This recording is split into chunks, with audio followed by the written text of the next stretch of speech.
1% of the population actually have celiac disease. Hello everyone, I am Gabriel and here we are with another episode of Best Nutrition Ever. Today we will be discussing a really interesting topic, okay? And that topic is, what is gluten? So we often hear people talking about gluten and this gluten-free food. I don't want gluten in my food. I don't like gluten. Gluten is not good for me. But do we really know what is gluten? So basically gluten is a family of proteins found in grains like wheat, rice, spelt, and barley. So that's the first thing we should understand, okay? Gluten is not like a weird thing that we have no idea what is it and just sounds like really sticky and strange. It's actually a protein. And let's remember proteins are chains of amino acids that are usually found in different kind of things like milk, eggs, meat, chicken, vegetables like soy, and so on. So what's the difference about gluten? So the problem is some people they have a condition called celiac disease. So when you have celiac disease, what happens is that your body, your immune system, starts attacking the protein. So it's important to remember there are two different types of reaction people, let's say bad reactions people can usually have against gluten. One of these is celiac disease, but the other condition is called non-celiac gluten sensitivity. So talking about celiac disease, only 0.7 to 1% of the population actually have celiac disease.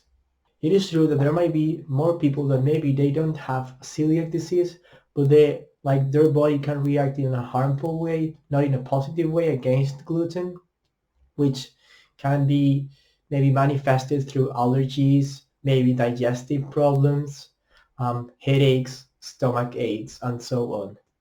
But what I really want to remind here is that only really 1% of the population actually have celiac disease. Like they actually have a diagnosed disease that proves that they have a problem digesting gluten, that their body is reacting in a harmful way.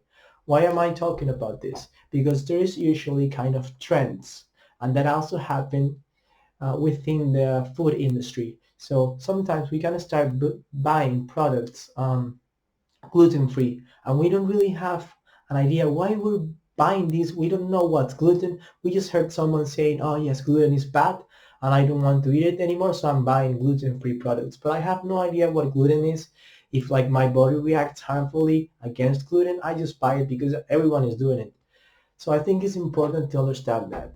And what I also think is important is that if you believe you have non-celiac gluten sensitivity, if you believe that your body is acting in a bad way, digesting or attacking your immune system is attacking the protein, that you give yourself a chance and you can try a diet without gluten and see how your body reacts, okay? How your body is reacting with that new diet. What I don't support is just people just avoiding gluten per se, because it's only a bad thing. I think it's important for us to remember that basically humans, we have been eating gluten for more than 10,000 years, okay? So our bodies are really used to it. So it depends if you have actually been diagnosed with celiac disease or actually being diagnosed with non-celiac gluten sensitivity. But what I don't support is people self-diagnosing themselves or just avoiding the gluten because they heard some kind of rumor that it was bad for people. Okay?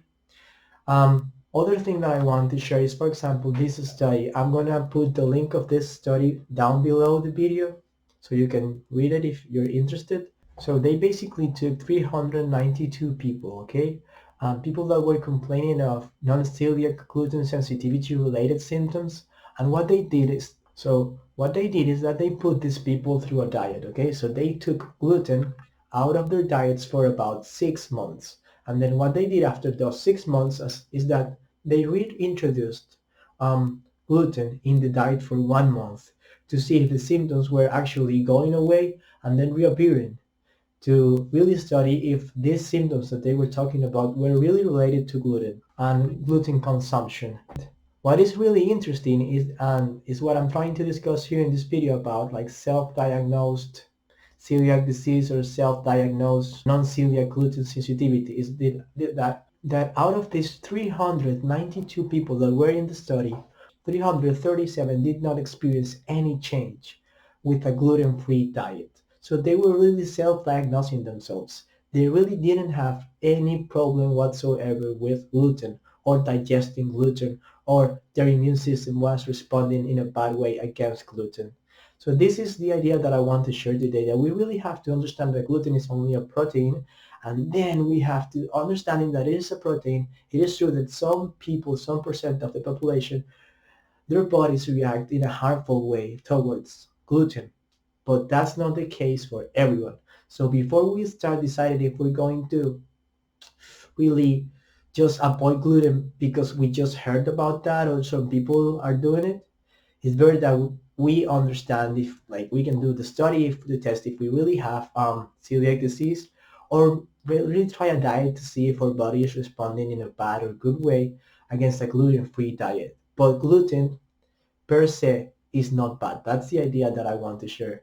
We have to see like gluten is really not bad for everyone.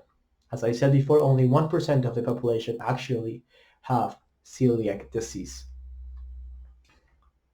So there are two ways to get tested for celiac disease.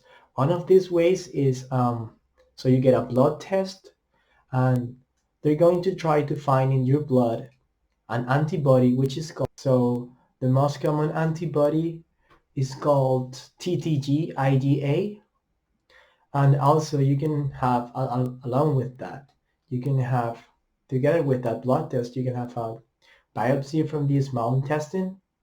So what they usually do is like a health professional is going to take a small tissue sample from the small intestine, which is analyzed after for damage.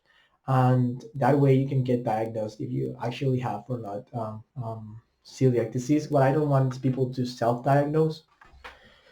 So my final idea for this video is that what is gluten? Gluten is basically a protein, and it's true that some people react in a bad way towards gluten.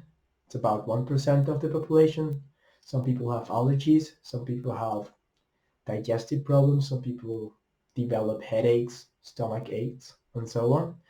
But it's not that gluten per se is a bad thing. So it depends on your case, and it's something that you have to think individually, and that you have to study your body, and then you have to perhaps go through tests to see if you actually are responding in a bad way towards gluten. So just don't just go and listen to someone who is avoiding gluten for some reason. You're just going to avoid gluten, but you don't really know if you have a condition um, which is actually asking you for you to do that, okay?